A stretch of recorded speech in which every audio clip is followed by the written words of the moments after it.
Good afternoon, good morning, or good evening, depending on where you are in the world, and welcome to today's webcast, The Gap Between Logistics and Technology, How to Bridge It and Stay Connected. It's presented by the Journal of Commerce, part of the Maritime and Trade Division of IHS Markit. On behalf of the JOC, I'd like to thank Redwood Logistics for sponsoring today's program. I'm Alessandra Barrett, Senior Content Editor for the JOC within IHS Markit, and I'll be your moderator. Joining me today is Michael Johnson, Executive Vice President of Strategy at Redwood Logistics. And before we begin, I have just a few quick housekeeping notes. Everything you need to navigate the webcast can be found at the bottom of the console by the widgets listed.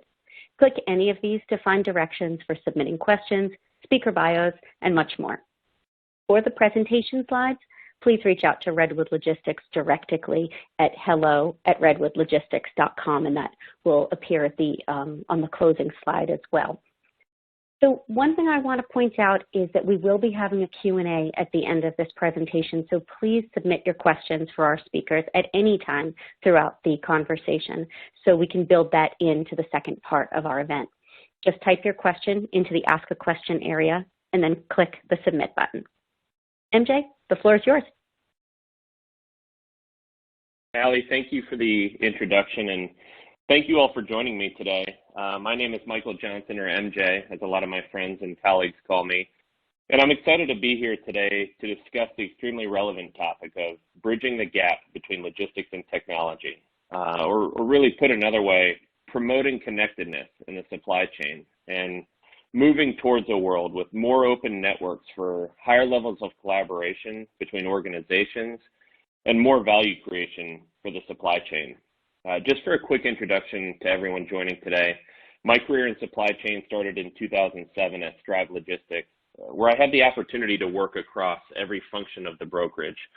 I spent the next 11 years at Strive Logistics leading our strategy, operations, and technology teams before Strive Logistics was acquired by Redwood in early 2019. And so in my current role as the EVP of Strategy at Redwood, I get to spend a lot of my time interfacing between our operations, our business, our strategy, and our engineering teams, working through problem solving and working through how we advance our strategic and technology initiatives with a strong focus on growing our digital freight brokerage as well. We're going to cover the following topics today, starting with a look at the fragmentation that exists in the supply chain across both freight and technology. Then we'll move on to some of the lessons learned from 2020. Specifically, how has the last 15 months accelerated the need and demand for more connected technology solutions? I'll then share a market update and forecast for 2021, including some strategies that we're seeing shippers and carriers embrace to navigate market and network uncertainties. And then finally, we'll talk about what's required to solve the freight technology disconnect, and what are some of the new digital freight tech offerings that companies can embrace today to elevate their operations. Before I go on to the next slide, I wanted to share a stat I read pretty recently by Gartner, which said 68% of companies are investing in digital supply chain planning, and it's their highest priority for digital investment. I think what that showcases is that we're all in the very early innings of a massive amount of innovation for the supply chain.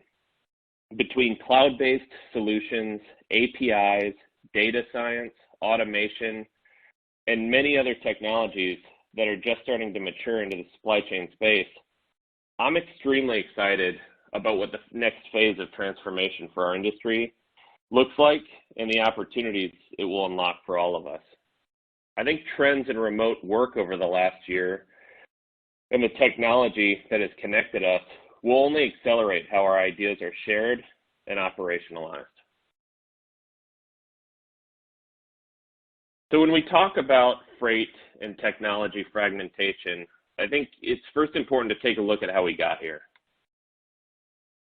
If we look at the evolution of logistics over the past 40 plus years, we can see a pretty clear picture of how fragmentation emerged in the transportation industry. And really what started it was deregulation back in 1980.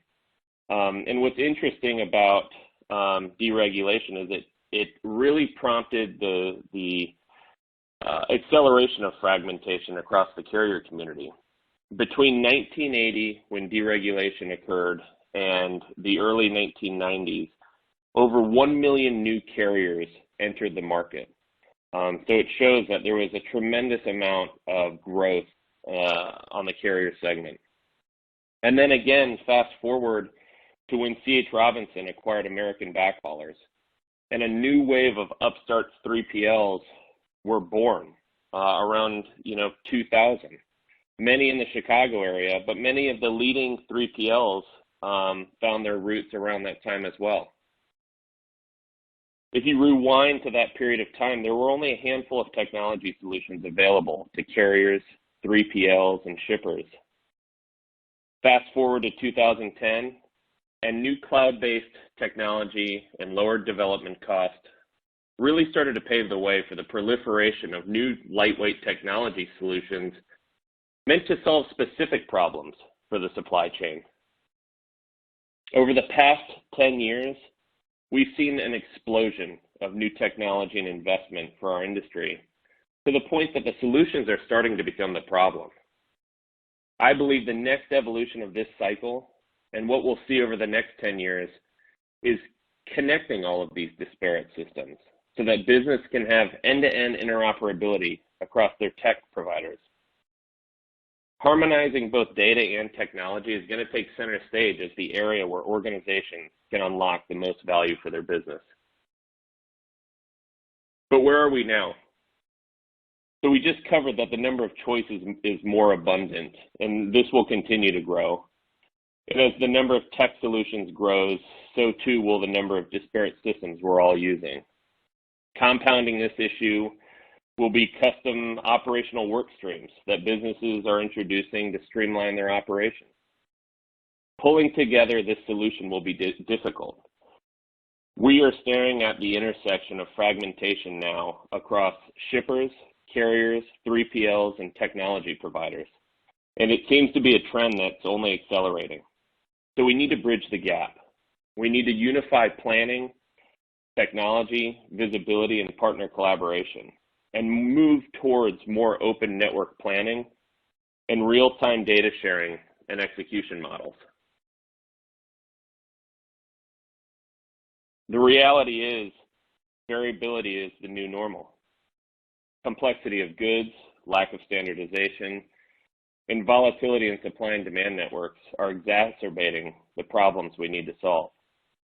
Variability in our industry is one of the key reasons it's yet to be disrupted. It's hard to Uberize the industry because you can't induce supply to meet demand the same way you can for passenger transportation. The fact that most freight travels hundreds of miles is a lot different than passenger transportation. And then there's also the CDL, which is a lot different than someone with a driver's license signing up on an app to haul passengers or restaurant deliveries at a local level. The intricacy of shipping networks and their variable nature means that the status quo of one-dimensional planning is not going to unlock future value for the supply chain. Collaboration across shipping networks and aggregating capacity network insights is going to be critical to moving us past the 50% carrier utilization mark. Moving us towards higher and more efficient utilization across our carrier networks is also going to help us try solve the driver shortage that we're all faced with. And finally, consumer demands are changing faster than ever before. E-commerce, for example, in 2020 grew to $792 billion, which is a 100% increase from the level we were at just 5 years ago.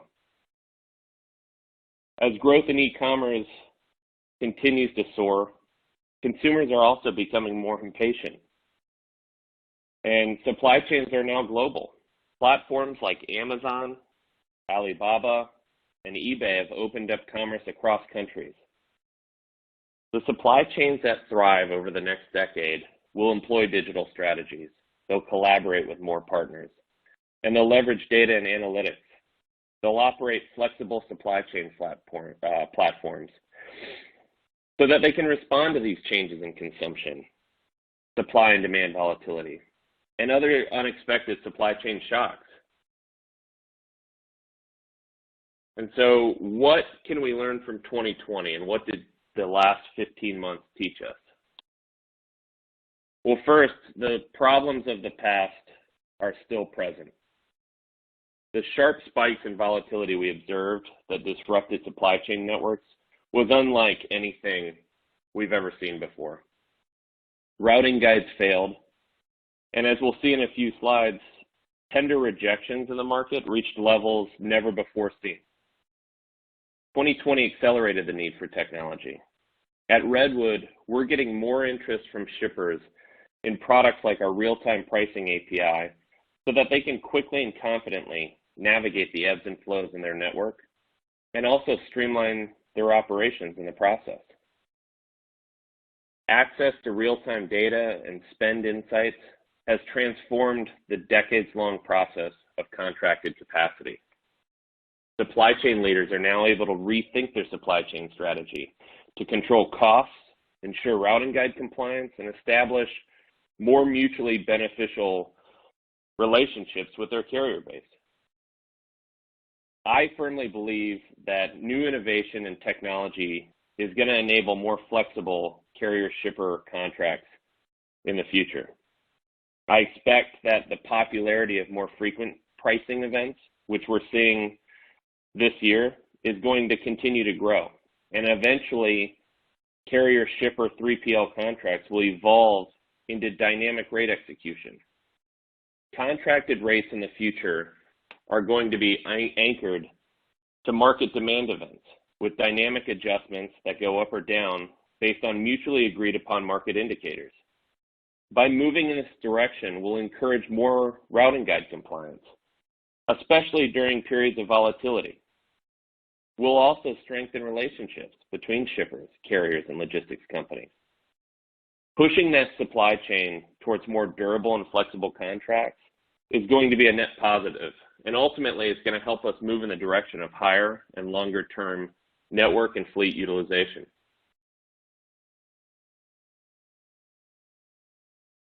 So this slide is pretty powerful, and the dramatic shift we saw in demand is pretty easy to recognize.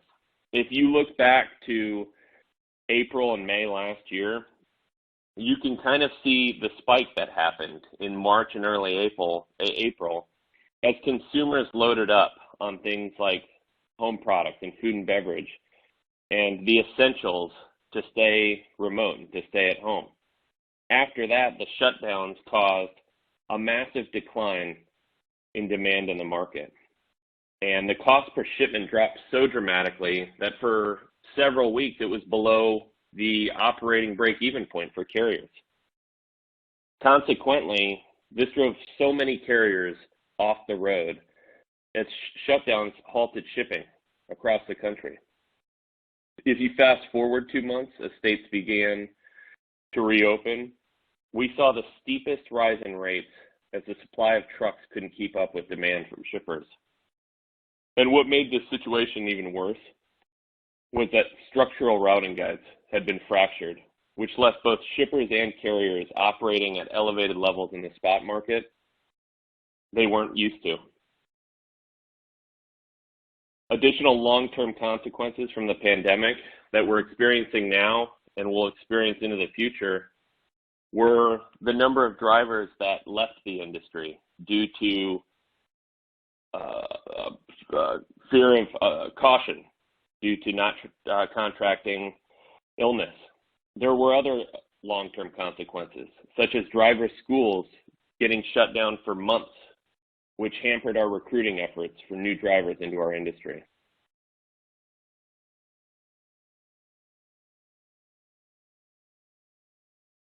Another view of tender rejections in the market shows exactly how dislocated carrier and shipper networks are at the present.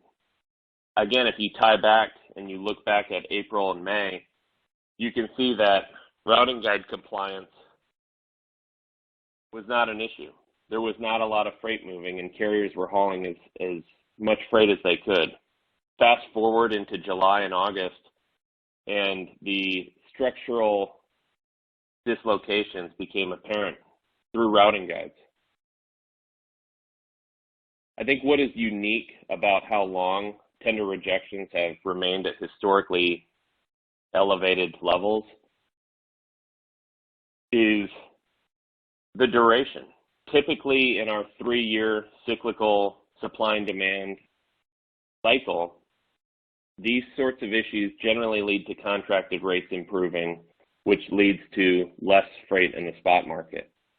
And what shippers and carriers are dealing with now is long-term dislocated networks that they need to rebuild.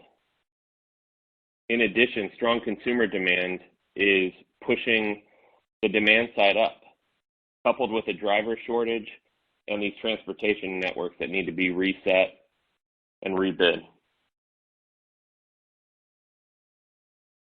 Overall, 2020 showed us that being disconnected is the Achilles heel.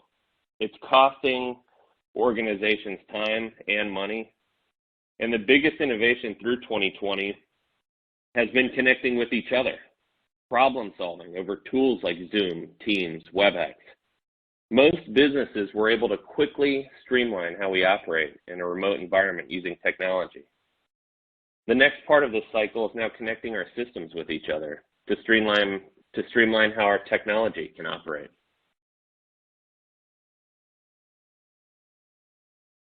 Looking ahead to 2021, and based on the lessons we learned in 2020, here are the 5 themes and goals that we're hearing from our shipper and carrier partners that are a focus for them this year. First and foremost, ROI. What technology strategies will deliver the biggest short and long-term ROI for their business and keep their business models competitive? Second, automation. What workflows can be optimized using technology so that employees can focus on relationships and higher level problem solving? 3, flexibility. Supply chain execution strategies need to be flexible to market impacts and for demand planning. And this has never been more apparent than over the past 12 months. 4, visibility. Not just visibility to trucks and to network, but visibility to data. It's estimated that 73% of all data goes unused by organizations for analytics. Capturing the data is step 1, but then doing something with the data will be step 2. And finally, people. People are the foundation for any successful company, and they're the organization's biggest asset. Organizations that want to stay competitive are going to invest in technology, and they're going to enable and empower their employees with that same technology. So, MJ, what are you seeing organizations looking for when it comes to digital freight technology to really combat the increased market volatility? Sure. That's a good question. What we're hearing from shippers and from carriers alike is everyone is looking for demand planning tools and better analytics that can help with network optimization. And we hear about, the rating API product I mentioned. That's meant to provide dynamic capacity and also real-time pricing, but really a flexible source of capacity for shippers. So I think, like in summary, both parties, everyone in the supply chain right now is looking for ways to employ technology that can help with the end-to-end execution of their business, and digital freight technology that can tie together each part of the process from start to finish. So that means from quote to tender to carrier selection, visibility, and then invoicing. And there's different models out there, but most people, I think, are also looking for technology that's anchored to relationship-centric operations teams. And those operations teams should have a high focus and priority in doing what's best for the carrier or the shipper. and work on problem resolution and exception management rather than, some of the tasks that technology can take over for today.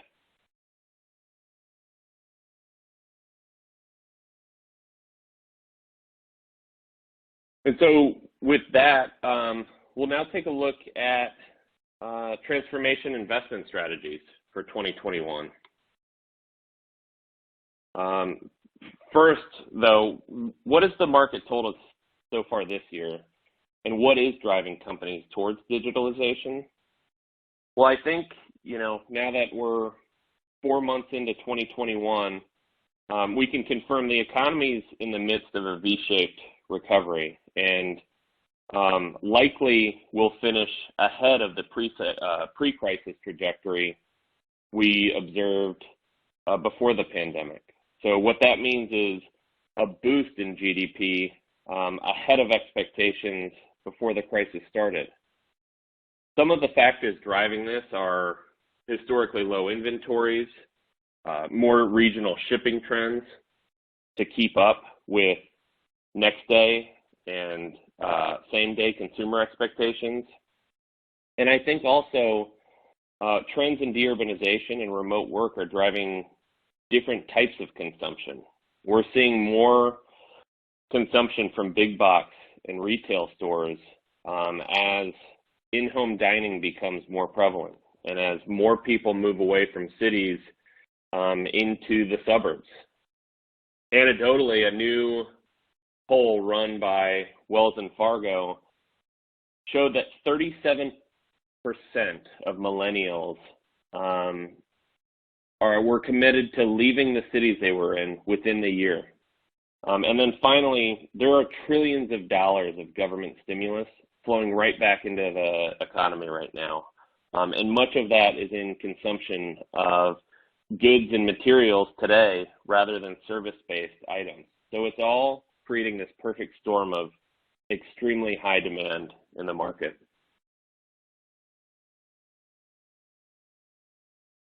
So here's a summary of some of the strategies we're seeing our customer and carrier partners deploy in 2021. First, every strategy today is data-led. So companies are eager to use their own data to make better decisions and deliver better outcomes. We're also seeing more of the industry looking to digitize the carrier and the customer experience, whether that's through digital freight brokerage technology, visibility tools, or other methods. And I think driving system connectedness within and across organizations is going to be paramount to the future success of the supply chain. Imagine a world where all of our systems have the same interoperability as the Microsoft product suite. We're also seeing IT leaders make a significant investment in the digital maturity of their core operating systems. They're modernizing their tech stack for future success. And then lastly, but certainly not least, organizations have long known about the benefit of advancing their analytics capabilities. But to date in the maturity cycle, I put the industry somewhere between descriptive and predictive on where we are. And companies first need to harness their own data to unlock value, but the real win and the exponential value we'll see across the supply chain is going to happen when both predictive and prescriptive analytics can provide recommendations based on data across multiple networks and not siloed to one organization. When we unlock that value, it will provide the most significant lift in network operational and driver utilization this industry's ever seen.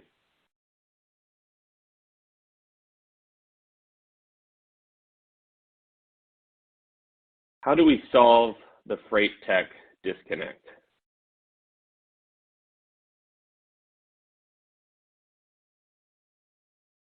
This is a good representation of what connectivity in supply chain looks like today. And solving this challenge in a highly fragmented industry produces solutions that are as fragmented as the market itself. And so really what we're missing is that binding agent that can bring these disparate solutions together with technical prowess and vertical expertise and process excellence.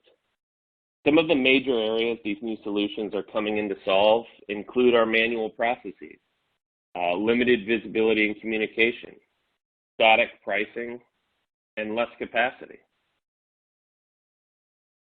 So just jumping in for a sec, many would say that this fragmented way of connecting cloud technology, it's fallen short of delivering like an easy button to logistics. So what approaches, what can organizations do to begin really unlocking more ROI from their transformation investments? What approaches would you recommend to address this?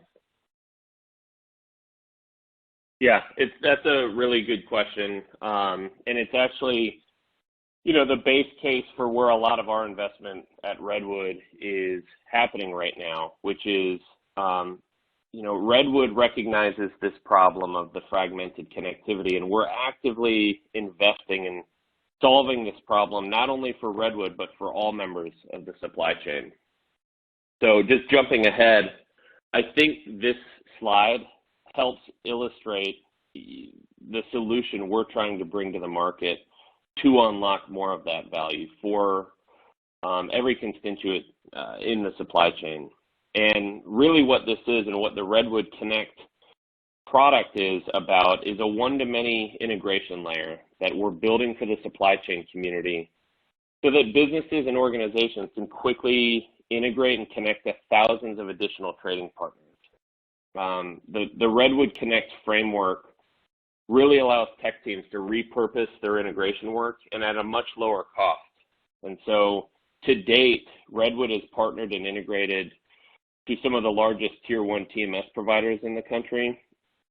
But really the power of Connect is about the broader ecosystem. It's about connecting the warehouse management systems, the order management systems, ERP systems, Gartner rated tracking platforms, and more.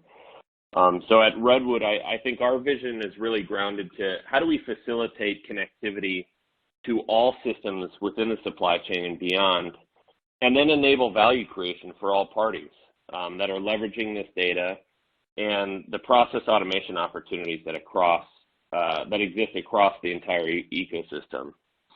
I think specifically, within the brokerage, some of the areas Redwood Multimodal is leveraging the Redwood Connect platform include how we're delivering instant quoting and booking functionality, how we're automating freight workflows, our dynamic procurement execution, and also our freight matching, all of which are saving carrier and shipper partners time and money.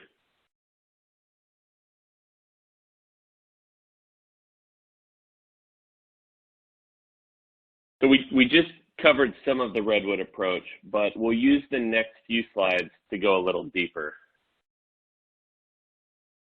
So to start, this is a fantastic total addressable market forecast that was put out there for the trucking, brokerage, and digital freight brokerage markets over the next 8 years. And I like this illustration because I think the big takeaway is that the projected growth of the digital freight brokerage market is expected to grow from roughly $8 or $9 billion this year to $89 billion by 2028. And so to me, this serves as excellent validation of the role technology will play, not only in the brokerage realm, but across our entire industry.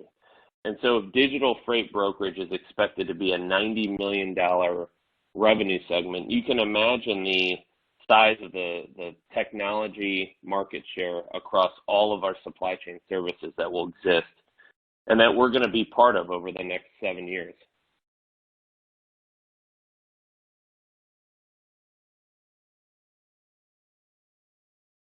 So the Redwood approach to building the bridge between logistics and technology really rests on 3 of our core strengths. First, we are an open provider to the market. So Redwood is the only logistics provider right now who's open from both a logistics and a technology point of view, and this makes us extremely unique.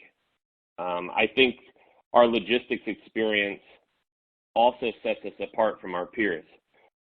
Redwood is an expert across the board between modes, services, and physical and digital network design. We also practice what we preach, and we're customers of our own product. And so we're the only supply chain company now, not only with our logistics side, but with a massive consulting side as well. And then finally, the way we've built our platform is to deliver optionality. So subscribers can either leverage our platform or they can only use systems that are leveraging the platform. And in either case, we'll deliver the right solution for them.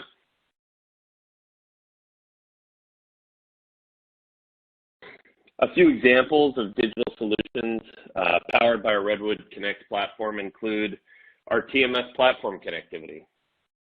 Our solution is agnostic as we connect new TMS systems to the existing ecosystem of connectivity. And we're doing this to deliver upstream value on the integration time and materials, as well as downstream value through plug-and-play connectivity and process automation. Our API connectivity is delivering value to customers through both tracking and rating visibility. Providing real-time rates and guaranteed capacity used to only exist for the LTL industry. And over the next few years, we believe it will become the status quo for all modes. Dynamic routing and pricing. Redwood is using matching, pricing, and ranking algorithms to operationalize our own private network of capacity with over 100,000 trucks to better serve our customers. And we're leveraging our scale and our own carrier insights to do that instead of more commoditized marketplace capacity. And then finally, capacity as a service. This is a newer concept, but it will allow us to repurpose and commercialize our digital freight brokerage model and service and provide it as a service to shippers, something we're extremely excited about.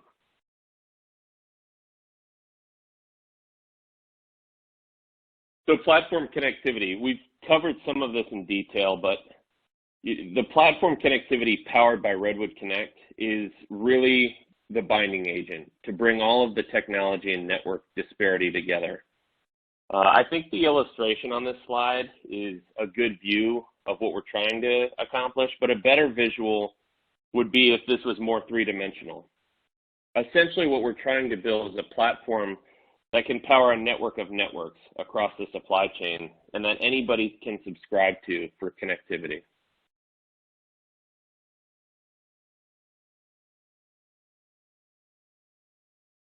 API connectivity. We believe in plug-and-play access to the largest tracking providers in the market, and we're connected to all of them. In fact, just recently, we struck a partnership with one of the highest-rated Gartner tracking providers in the market. And this will soon be an announcement that we'll be sharing with the market. Rating, which we've already discussed in some detail, helps streamline the operational process for both our shipper partners and for Redwood, ultimately saving time and money for everyone. And finally, capacity. Our goal will be to continue building a private marketplace of capacity that we can offer our shippers. When selecting a digital freight brokerage, it's important to understand their capacity strategy and scale. I think, especially today, digital freight brokerage could mean a lot of different things, and it's important for shippers to fully understand how capacity is found and then utilized. Subscribing to public marketplaces of capacity that anyone can access is not a competitive advantage for a digital freight brokerage, and a question shippers should be asking in the market.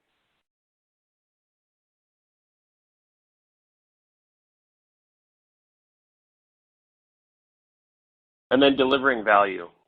I won't run through each of these case studies, but at the highest level, these are examples of material time and cost savings that our customers are realizing by leveraging our Connect platform. Our teams transform supply chains across all verticals, and every solution is unique to the shipper we're working with, and it's delivered by logistics engineers and integrators. The majority of our clients use a combination of traditional and digital services with Redwood, but all of them are leveraging Connect to execute.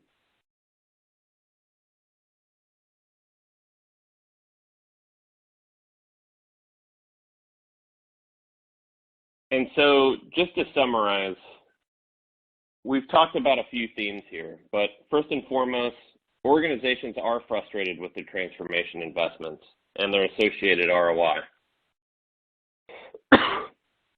Technology solutions are abundant and proliferating rapidly, but they have failed to deliver an easy button to the industry. Because of system and technology disparity, technology models are complex and they're becoming more expensive to support. And like we discussed, connectivity is the problem, but it's also the solution. And so Redwood is deeply invested in our open network platform approach for supply chain and advancing an ecosystem of connectivity for all members to share and transfer their data. And so with that, I'll open it up, Allie, for questions.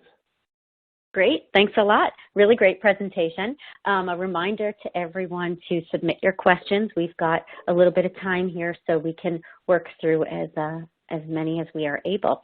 A reminder to just type your question into the Ask a Question area and then click Submit. So let's see. Meantime, we'll get started. In your opinion, have businesses been able to leverage their technology investments to the best of their ability in attempts to adopt a more digitally forward approach to logistics? What are your thoughts on that?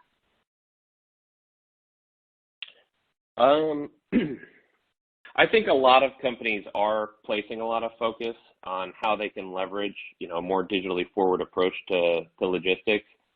I think a lot of companies are also, especially, many of the companies, and some of these are very large companies, as well as large carriers that we talk to, they either lack the technical expertise or they're operating more archaic operating systems that are preventing them from some of the gains they could receive from technology and automation. So I'd say the answer is mixed depending on who you talk to. But I'd also say you'd be surprised at the number of very large organizations that are still on archaic frameworks like AS400 and some of the others that are preventing them from really realizing some of the gains that could be achieved by moving to a more modern, open architecture.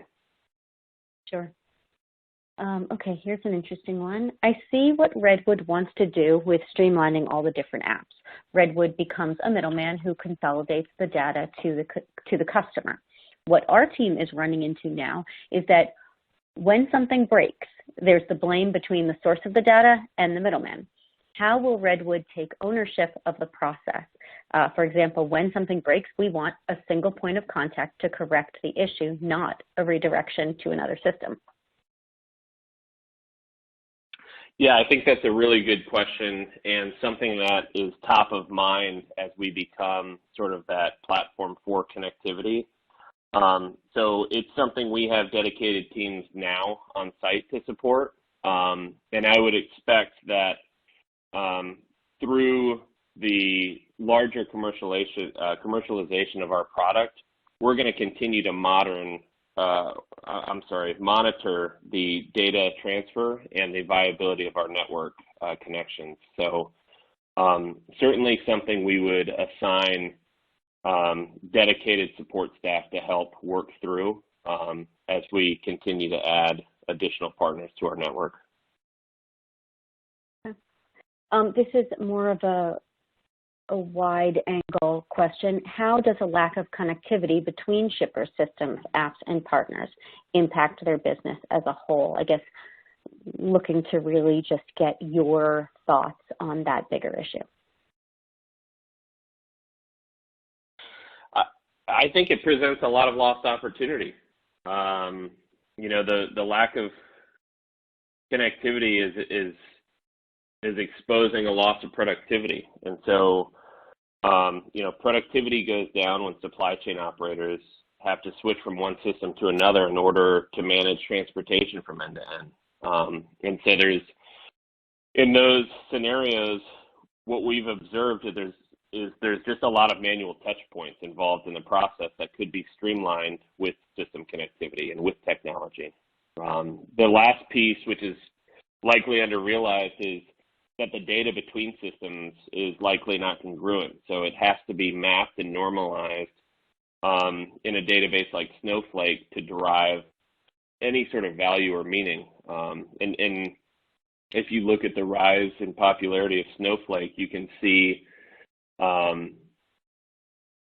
think, how widely accepted it is that there are lots of different incongruent systems. There's lots of system disparity. There's lots of data that's not normalized. And right now, again, as I had mentioned earlier in the presentation, Snowflake is becoming that one source of the truth so that we can first see a descriptive breakdown of all of our data. And then operationalizing it, I think, is the next step, but that's more about, that is more about process and system design and connectivity than just data aggregation. So they're quite different.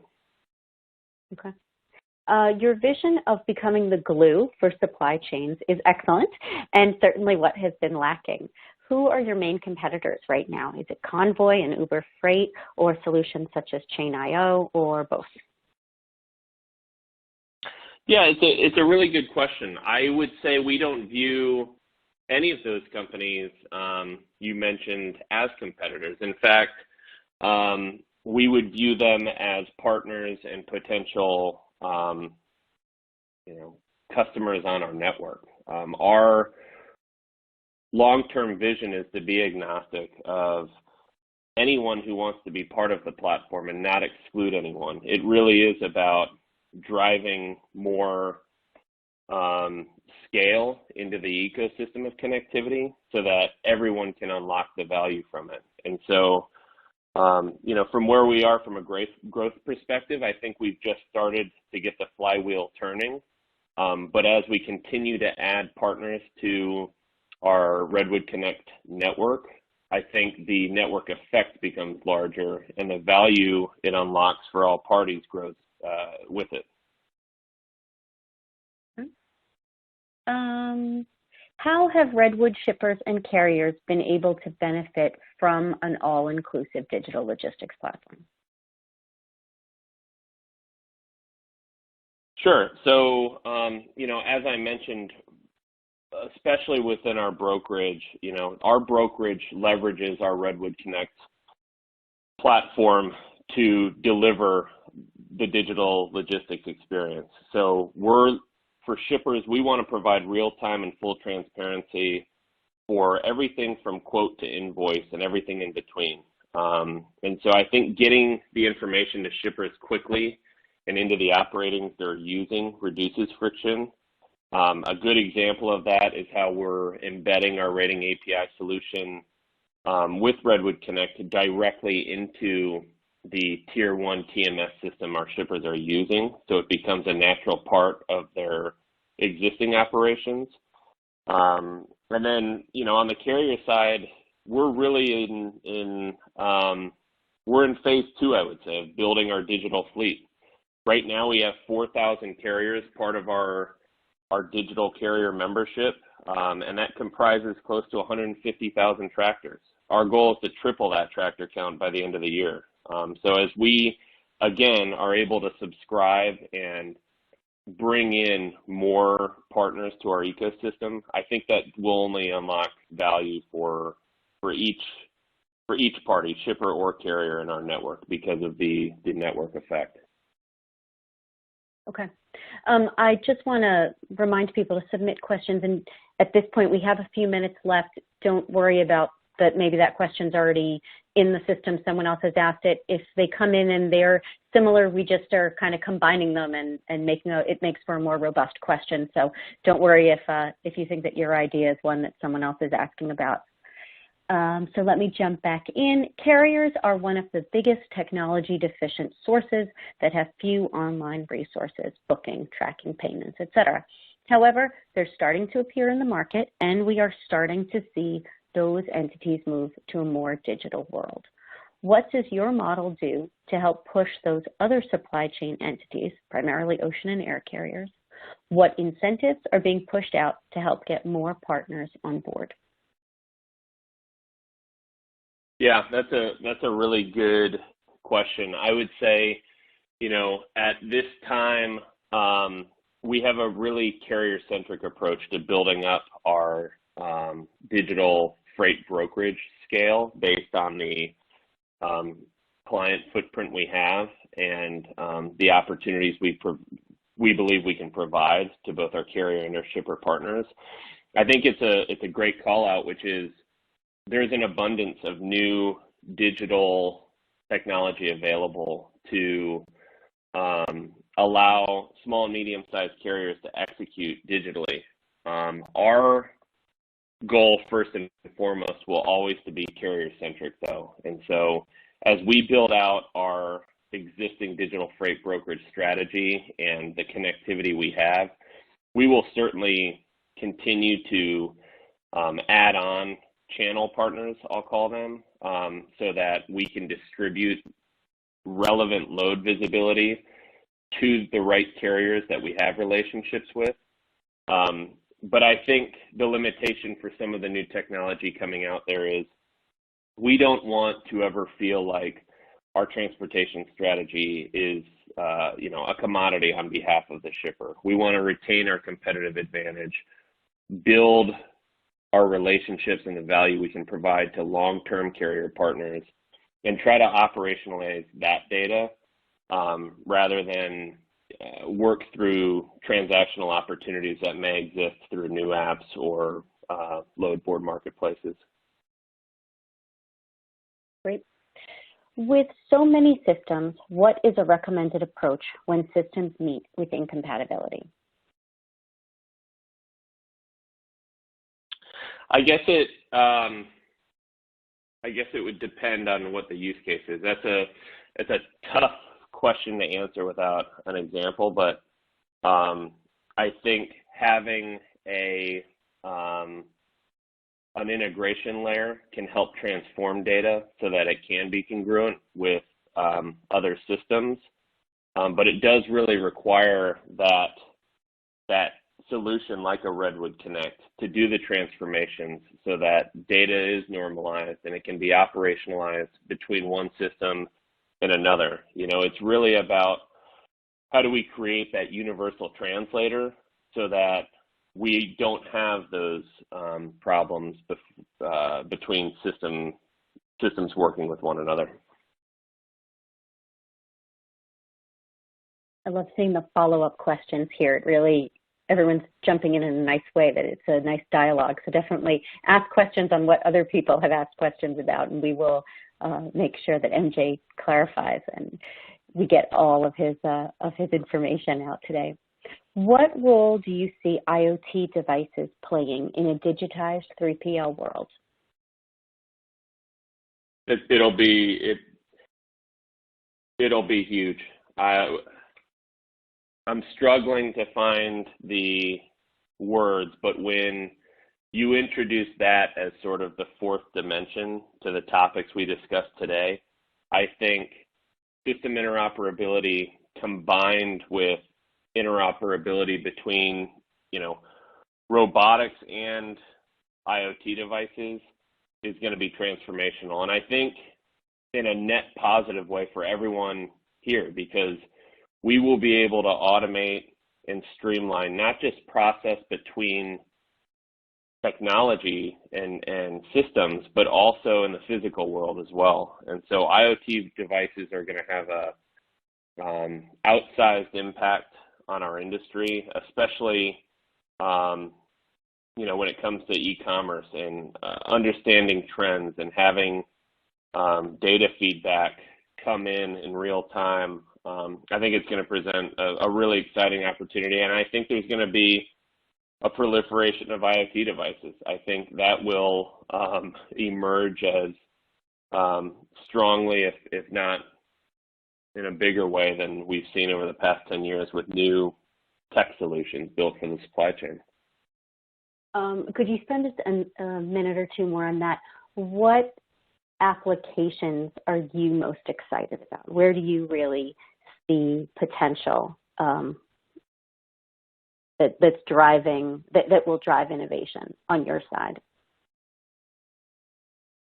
Sure. I think, one of the exciting new technologies when it comes to inventory management is going to be computer vision, and how we can use technology to gain accurate and real-time insights across what inventory levels look like across businesses. And then again, I think collaboration between shippers and between retailers is going to take center stage as well, so that if you order an item that from a particular retailer that is 2 days away, but they have an affiliate partner in their network and they have visibility into that inventory and it's 1 hour away, we'll see a lot more collaboration and partnerships, I think, in that regard, in terms of how commerce is done. And so again, I think it'll be a net positive for everybody. But that's just one application. I think there's applications in the warehouse that will be fantastic. I think some of the new devices we see in tractors to help prevent drivers from falling asleep using things like computer vision are really exciting, because it just helps our industry become safer, more efficient, and that's what we're all striving for. And now,